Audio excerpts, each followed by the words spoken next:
Hi, today's topic is Introduction to Quadratic Equations. We're going to first look at the graph of a quadratic equation, which are called parabolas. Parabolas are not linear, meaning that the lines are curved, and we do not use a ruler to draw them. So first we're going to look at this first parabola, which is also called a concave up parabola. For this concave up parabola, the opening is on the top. This parabola, on the other hand, is a concave down parabola where the opening is on the bottom.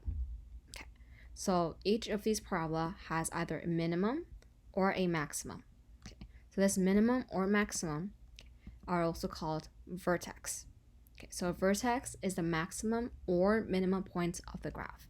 So for a concave up parabola, the vertex is the minimum point of the graph, whereas for a concave down parabola, the vertex is the maximum point of the graph. So at the vertex, if we were to draw a straight line right from the vertex and fold the parabola over in half, we can see that the line is going to line up, okay, because a parabola is symmetrical. Okay. So this vertical line from the vertex is also known as the axis of symmetry, which is typically in the form of x equals a number, because any function that is in the form of x equals a number, you get a vertical line. However, if you were to have y equals a number, okay, anytime you get y equals just a number, you're going to get a horizontal line. Okay, so for the axis of symmetry, it's always going to be x equals a number because it's a vertical line. Okay, now we're going to look at the standard form of a quadratic equation, which is ax squared plus bx plus c. So in this standard equation, the most important point or the most important feature of a quadratic equation is this exponent of 2. Okay, so all quadratic equations has this squared, has this exponent of 2. If that equation has any other exponent greater than 2, that equation is not a quadratic equation. A quadratic equation must have an exponent of 2 and nothing larger. Okay? So then letters A, B, and C, okay, they are numerical values.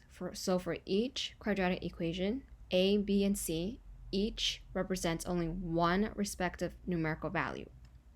X, on the other hand, okay, represents a number, but it can be any number at any time. In other words, x is unknown and not constant.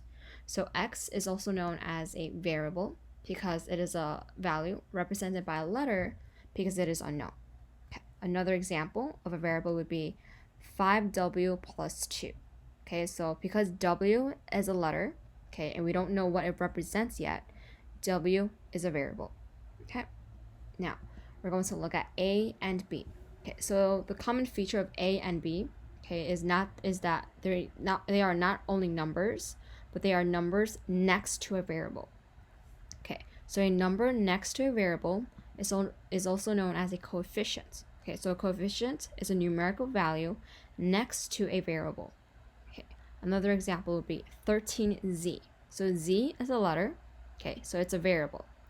13, because it's next to a variable, 13 is the coefficient of this term. Okay, now we're going to look at c.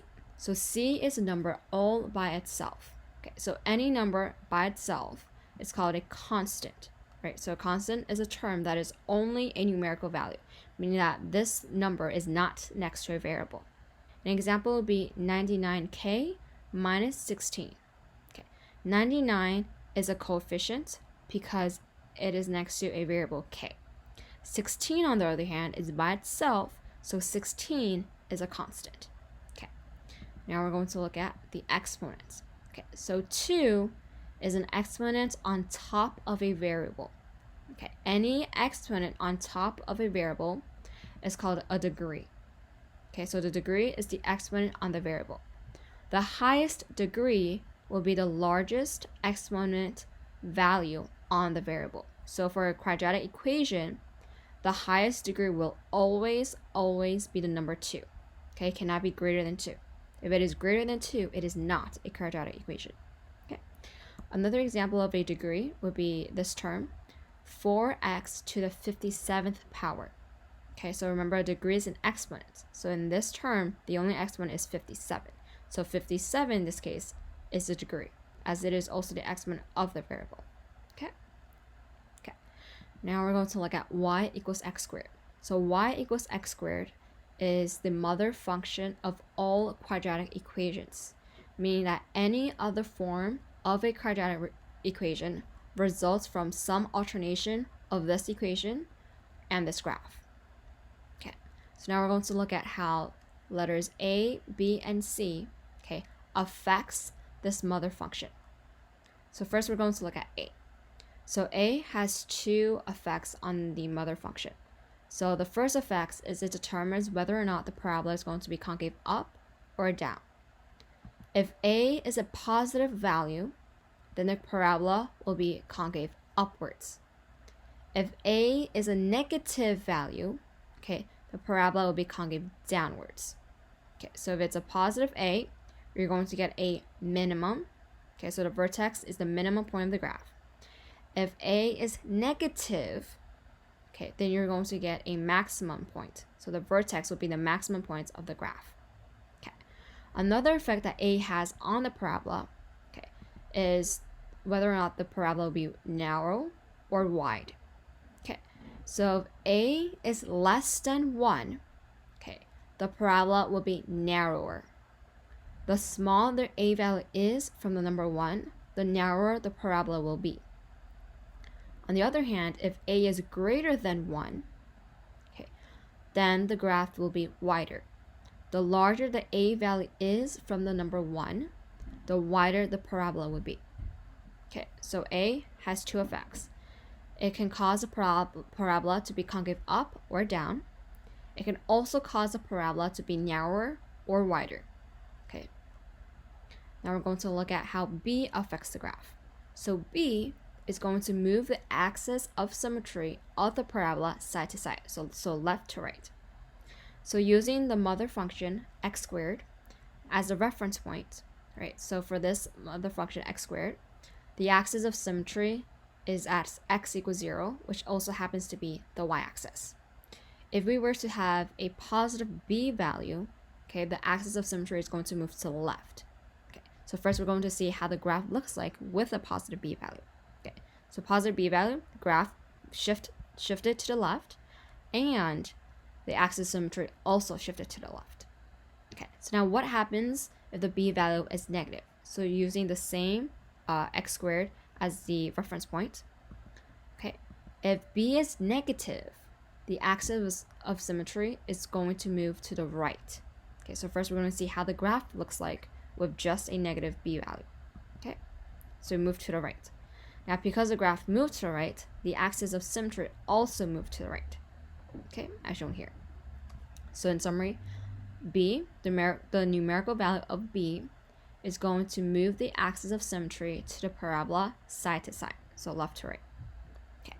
Now we're going to look at how C affects the parabola. So C, okay, moves the parabola up and down.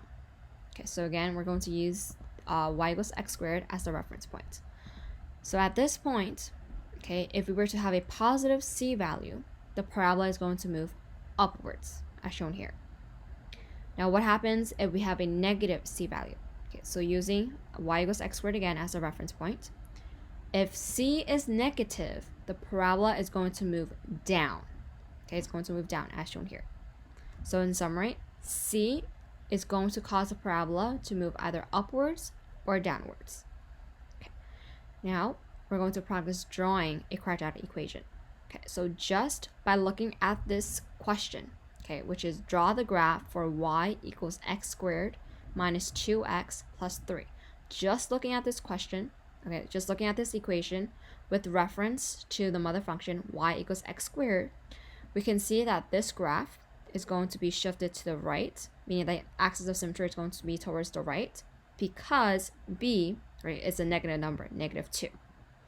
Now, we also see that the c value is plus 3, meaning that the graph is going to be upwards. Okay. Now, before we're going to graph this graph, we're going to need to plot in the numbers for the x and y-axis. Okay, so we're going to plot in the x-axis numbers, and then we're going to do the y-axis numbers, and next very important, we must label the x and y axis. So not just a number, but we also have to write in a letter that represents x and y. So for this horizontal line, it's the x-axis, so we're going to put an x here. And this vertical line represents the y-axis, so we're going to put a letter y. Okay, so after labeling this graph, right, putting the intervals, putting the letters to represent each axis, we're going to then plug in x values into this equation, okay, to find the y value and plot a data table. Okay, so we're going to plot a data table right here. So we got these numbers by plugging from -4 to 4 each of these x values into this quadratic equation, okay, and using what we have learned before to solve what the y value will be. Okay, so after getting this data table, we're going to plot these points onto the graph. So we're going to put dots on the graph that represents each of these data tables. So remember how we plot a graph. So we're going to need to, for a coordinate system, it's going to be x comma y. Okay, so we know that's going to be, let's use 4 comma 1, 11. So at 4, okay, so we're going to go to 4, okay, then we're going to 11. Okay, so 4, then we're going to 11, okay, which is over here. We're going to plot a graph there.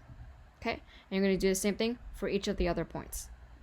Okay, so we did it here. Okay, so these are the points. Now I'm going to show a bad example of a parabola. Okay, so this parabola is not a representation of y equals x squared minus 2x plus 3. Why? Because we can see in our previous parabolas that a parabola has a smooth curve on both ends of the axis of symmetry. However, this parabola does not, because there's a weird curve here, right, and a slightly weird curve here. And it does not look symmetrical, so it cannot be a parabola. Additionally, we can see from the dots that we plotted that the axis of symmetry, or the vertex, is here. So the vertex is here, the axis of symmetry is here. At the vertex, okay, because this is a concave up parabola, that is the minimum point. But from this graph that we plotted, the minimum point is here, which is not part of this equation. Therefore, this graph is not good. Okay, so we summarized here why this parabola is not good. Okay, now we're going to see what a good representation would be. So a good representation will be this graph. Okay, it's a good representation, but not perfect. Okay, so first we're going to explain why it's a good representation. So this graph is symmetrical. Okay, if we were to continue this graph here, it would be symmetrical. Additionally, each of these dots are connected and the vertex is plotted correctly. Okay, this parabola would be perfect if we were to add arrows at each end of the parabola. Why? Because this graph is continuous. In order to say that this parabola continues onwards at each end forever, we need to add in the arrows. Because there's nowhere on this question that says that this graph is limited to only a certain part of the graph. Okay, because there is no limitation, therefore we need to put arrows on each end of the parabola. Okay, so now this question is completed. Now we're going to bring this question to another step, okay, which is to identify the intervals in which the graph y equals x squared minus 2x plus 3 is increasing. Okay, so this question is telling us to find an interval. For what interval? To find the interval in which the graph is increasing. Okay, so we need to find the interval and when it's increasing. So first we're going to look at increasing. So for increasing, the first thing that we have to do is identify where the vertex is. So initially we said that the vertex is here, which is the minimum point of this concave up parabola. Then we're going to have to plot in the axis of symmetry, okay, which is plotted by this pink line. Now we're going to split this parabola in half. So we're going to do it the left side and the right side. Now for the left and right side, we have to identify whether or not it's decreasing or increasing. So from here, we see that the graph is decreasing. Why is it decreasing? Because this number, so this graph is slowly going downwards, meaning that this part of the graph is decreasing in value. Okay. Now this half of the parabola is increasing. Why is it increasing? Because these data tables, as we can see, are slowly moving upwards, right? So it went from the number 2, right, to 3, to 6, and to 11. So the numbers are increasing. So this half of the parabola is increasing. Therefore, because we need to find the interval in which the graph is increasing, we're only going to look at the right side of the axis of symmetry. Okay. Now we're going to look at the interval. Okay. So first we know that it is at this point is the graph increasing. Okay, remember it's after this point, not at this point, but after this point. Why is it not at this point? It's because this is the minimum point. Okay, at the vertex, the graph is never increasing or decreasing. It's just the maximum or the minimum. So whenever the question asks to find the interval for a parabola to see when it's increasing or decreasing, we never use greater than or equal to or less than or equal to. It's always going to be either less than or greater than. Okay, we're never going to put in equal to. Okay. So now we know that the vertex here, we're going to use the x value, okay, because we can't use the y value here. For intervals, it's always going to be the x value. Okay. So we know that it's going to be after 1 because at this point it's 1, and this vertex is 1, 2. So we're going to use the x value, which is 1. Now we know that it's 1, and initially we said that it has to be after this vertex point is then the parabola increasing. So then it's going to be 1 less than x. Now we're going to see when does the graph stop increasing. Okay, so with this arrow, it's indicating that the graph is going to be continuing forever, meaning it's going to increase forever. So what represents forever? Okay, it's going to be the infinity symbol. For the infinity symbol, we're never going to use less than or equal to or greater than or equal to. It's always going to be less than or greater than. Okay, so in this case, we're going to have to do less than infinity. Okay, less than infinity. Why? Because the x value, okay, can't surpass infinity. Okay, so now we're going to combine this inequality with this inequality by having the x value in the middle. So then we're going to get this answer, which states that the equation y equals x squared minus 2x plus 3 is increasing when the x value is greater than 1 but less than infinity. Okay, so this is the answer for this question. Okay, now we're going to go on to another question. So this question, okay, is a ball is thrown into the air from the edge of a 48-foot high cliff so that it eventually lands on the ground. The graph below shows the height y of the ball from the ground after x seconds. Okay. For which interval is the ball's height always decreasing? Okay, so now we're going to have to find the interval when the ball's height is decreasing. Okay, so first we're going to have to label the graph first, right? Because from this graph, we don't know which part of the axis is the height or which axis is the seconds. Okay, so looking at here, it says height, y, means that the y-axis represents the height. So we're going to write height next to y-axis. And now then it says after x seconds, so which means that the x-axis represents time, okay, which is in seconds. Okay, now remember when we want to know whether or not the graph is increasing or decreasing for a parabola, we have to first find the vertex, which is going to be here, which is the maximum point of this graph. Then we're going to have to draw in the axis of symmetry. Okay, now we're going to split the graph in half. So the left side of the axis of symmetry and the right side of the axis of symmetry. So from this side, we can see that the graph is slowly increasing, right? The graph is going upwards. So this part of the graph is slowly increasing. So this slide is increasing. Now we're going to look at the other half of the parabola. This line is slowly going downwards, meaning that this part of the graph is slowly decreasing. Okay, decreasing. Now, because the question wants us to find the interval when the graph is decreasing, we're only going to focus on the right side of this graph, which is here. Okay, so for this side, okay, we're going to look at the interval in which the ball is decreasing. Okay, so remember, the vertex is here. Okay, which happens to be the x value of 2.5. we know that the interval has something to do with 2.5. Now, does the interval include 2.5, or is it going to be greater, just greater than 2.5? Okay, remember we said that for an interval, okay, to know whether or not the graph is increasing or decreasing, it's always going to be after or before the vertex, never at the vertex. Why? Because at the vertex, the parabola is neither decreasing or increasing. Okay, so we're going to say that the x value, okay, has to be greater than 2.5. It is only after 2.5 seconds is the ball decreasing. Okay, as shown here. Okay, now we're going to see, when does the ball stop decreasing? Okay, so typically when we throw a ball, okay, at some point the ball is going to stop. Okay, so we can use infinity here because at some point the ball is going to stop. Okay, so now the question is, when does the ball stop? Right? So we're going to look at when the height is 0. When the height is 0, it means the ball isn't moving anywhere.